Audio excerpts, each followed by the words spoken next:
صدق اللہ مولانا العظیم وصدق رسولہ النبی الکریم الامین ان اللہ وملائکتہ یصلون علی النبی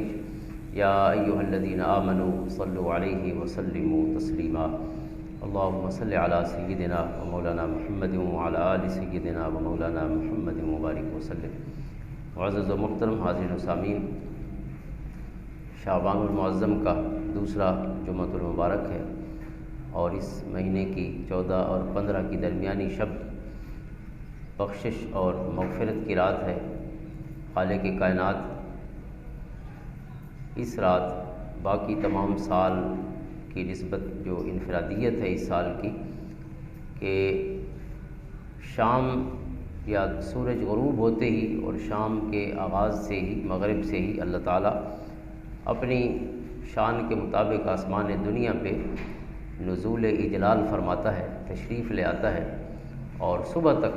اللہ تعالیٰ کی رحمت جو ہے وہ پکارتی رہتی ہے کہ ہے کوئی مغفرت طلب کرنے والا، اس کی مغفرت کر دی جائے، ہے کوئی سوالی کہ اسے عطا کر دیا جائے، اور ہے کوئی کسی دکھ اور تکلیف سے نجات مانگنے والا کہ اسے عافیت اور صحت اور دکھ یا تکلیف سے نجات عطا فرما دی جائے۔ اور یہ پکار جو ہے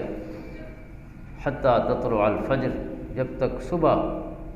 طلوع نہیں ہو جاتی، یعنی جب سحری کا ٹائم ختم ہوتا ہے، صبح صادق کا آغاز ہوتا ہے، اس وقت تک اللہ تعالیٰ کی رحمت کی یہ پکار جاری رہتی ہے۔ اور بخاری و مسلم کی حدیث میں ہے کہ تمام سال خالق کائنات یہ کرم، خصوصی متوجہ ہونے کا کرم اپنے بندوں کی طرف جو ہے وہ ہر رات صلح سے آخر رات کا جو ہے وہ روزانہ اللہ تعالیٰ کی رحمت پکارتی ہے۔ صلح سے آخر یعنی آخری تیسرا حصہ رات کا،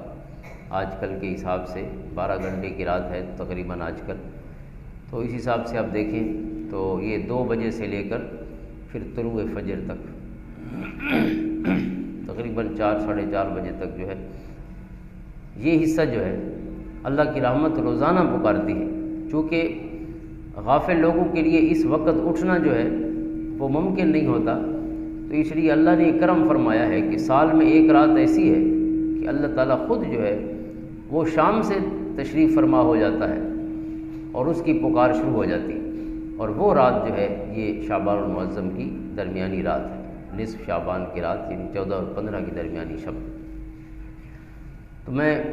قرآن حکیم نے ہمیں جو خود احتسابی کا ایک درس دیا ہے اور ہمیں ایک ذمہ دار انسان بنانے کے لیے جو احکامات ہیں، اور وہ ایک جگہ نہیں بلکہ قرآن کریم کا کوئی پارہ اور کوئی صورت اس سے خالی نہیں ہے، وہ چند اپنے اور آپ سب کی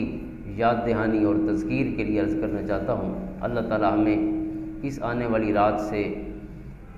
فائدہ اٹھانے کی توفیق عطا فرمائے، اور ہر رات اور ہر شب کہتے ہیں جو مقدر والے ہیں ان کی ہر رات شب برات ہے، یعنی جب آپ اللہ کو منانا چاہیں تو پھر کوئی لمحہ اور کوئی وقت مقرر نہیں ہے، وہ ہر وقت اپنی شان کریمی کے مطابق انسانوں کی طرف متوجہ ہے۔ تو قرآن کریم نے انسان کو جھنجھوڑنے کے لیے اور اس کو اپنے ایک ایک قدم سوچ سمجھ کر اٹھانے کے لیے، اپنی زبان کا ایک ایک لفظ جو ہے وہ سوچ سمجھ کر زبان اور منہ سے نکالنے کے لیے جو احکامات دیے ہیں، یہ 2 آیات جو میں نے پڑھی ہیں سورۃ آل عمران کی، یہ بطور نمونہ کے ہیں، اور ان احکامات سے جو ہے پورا قرآن کریم جو ہے وہ ہمارے لیے روشنی فراہم کرتا ہے۔ تو یہ آیت کریمہ ہے، قل ان تخفوا ما فی صدورکم وتبدوہ یعلمہ اللہ، اے محبوب صلی اللہ علیہ وسلم فرما دیجئے کہ اگر تم اپنے اعمال کو ظاہر کرو یا چھپاؤ، جو کچھ تمہارے سینوں میں ہے، یہ جو ظاہر ہے سامنے ہے، یعلمہ اللہ، اللہ تعالیٰ اس سب کو جانتا ہے۔ اللہ تعالیٰ کی باخبر ہونے ایک چیز ہے جو قرآن کریم نے انسان کے جھنجھوڑنے کے لیے یا اسے بیدار کرنے کے لیے اور متوجہ کرنے کے لیے، متنبہ کرنے کے لیے چیز کو بار بار بیان فرمایا، وہ خالق کی کائنات کا باخبر ہونا ہے، ایک ایک چیز سے اس کا باخبر ہونا، آگاہ ہونا ہے۔ اور دوسری چیز ہے کہ انسان جو بھی کرے گا قیامت کے دن اس کے ایک ایک عمل کا سامنے موجود ہونا ہے۔ یہ دونوں چیزیں جو ہیں یہ انسان کو خود احتسابی کی طرف لاتی ہیں اور اسے اپنے اعمال اور اپنے اقوال کے لیے انسان کو محتاط بناتی ہیں کہ جب اسے پتہ ہو کہ میرا رب سب کچھ جانتا ہے تو پھر اس کی صرف تنہائی جو ہے لوگوں کے سامنے جو اس کی کیفیت ہے یعنی محفل ہے یا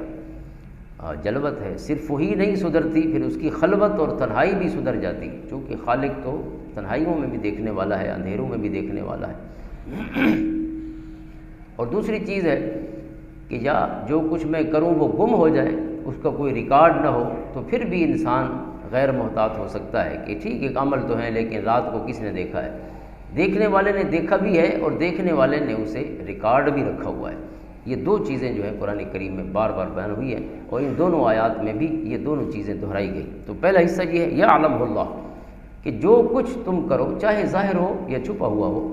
ان تخفوا ما فی صدورکم او تبدوہ، چاہے اپنے سینوں کے اندر رکھو کسی چیز کو، کسی معاملے کو، کسی کے ساتھ بغض اور حسد کے جذبات کو، کسی کا برا جو سوچنا ہے، چاہے وہ دل کے اندر چھپا ہو یا وہ ظاہر ہو، عملی طور پر فرمایا یعلم اللہ، اللہ جانتا ہے۔ واللہ یعلم ما فی السماوات و ما فی الارض، اور اللہ تعالیٰ زمین و آسمان کی ہر چیز سے واقف ہے۔ واللہ علی کل شیء قدیر، اور سب کچھ پر وہ قادر ہے۔ پھر دوسری آیت ہے یوم تجد کل نفس ما عملت من خیر محضرا وما عملت من سوء،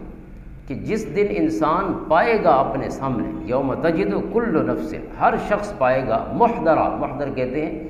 چیز کا حاضر ہونا، موجود ہونا، سامنے پائے گا کس چیز کو،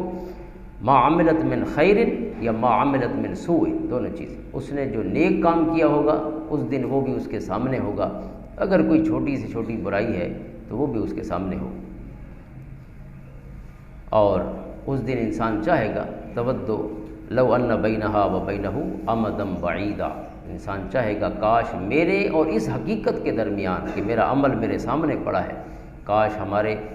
اور اس عمل کے درمیان جو ہے وہ میلوں کا فاصلہ ہوتا، امدم بعیدا، بہت دوری ہوتی، کاش یہ وقت مجھے نہ دیکھنا پڑتا، یہ لمحہ کہ میرا ہر گناہ جو ہے میرے سامنے ہے۔ ظاہر ہے سامنے ہونے کا مطلب جو ہے اس کا حساب دینا ہے، تو انسان یہ خواہش کرے گا، ہر کوئی خواہش کرے گا کہ کاش یہ پل نہ آتا کہ میں ہر چیز جو میرے گناہ ہیں وہ سب میرے سامنے موجود ہوتے اور اللہ کی بارگاہ میں حاضر ہوتا۔ وَيُحَذِّرُكُمُ اللَّهُ نَفْسَهُ، اور اللہ تعالیٰ جو ہے ڈراتا ہے انسان کو کہ وہ پہلے سے اللہ تعالیٰ باخبر کرتا ہے، خبردار فرماتا ہے۔ وَاللَّهُ رَءُوفٌ بِالْعِبَادِ، اور اللہ تعالیٰ بندوں سے محبت فرمانے والا ہے۔ یہ اس کے محبت کرنے کی مبارک علامت ہے کہ اس نے ہمیں یہ تمام حقائق بار بار ہماری آنکھیں کھولنے کے لیے، ہمارے دلوں کو آگاہ کرنے کے لیے، بیدار کرنے کے لیے بار بار بیان فرمایا۔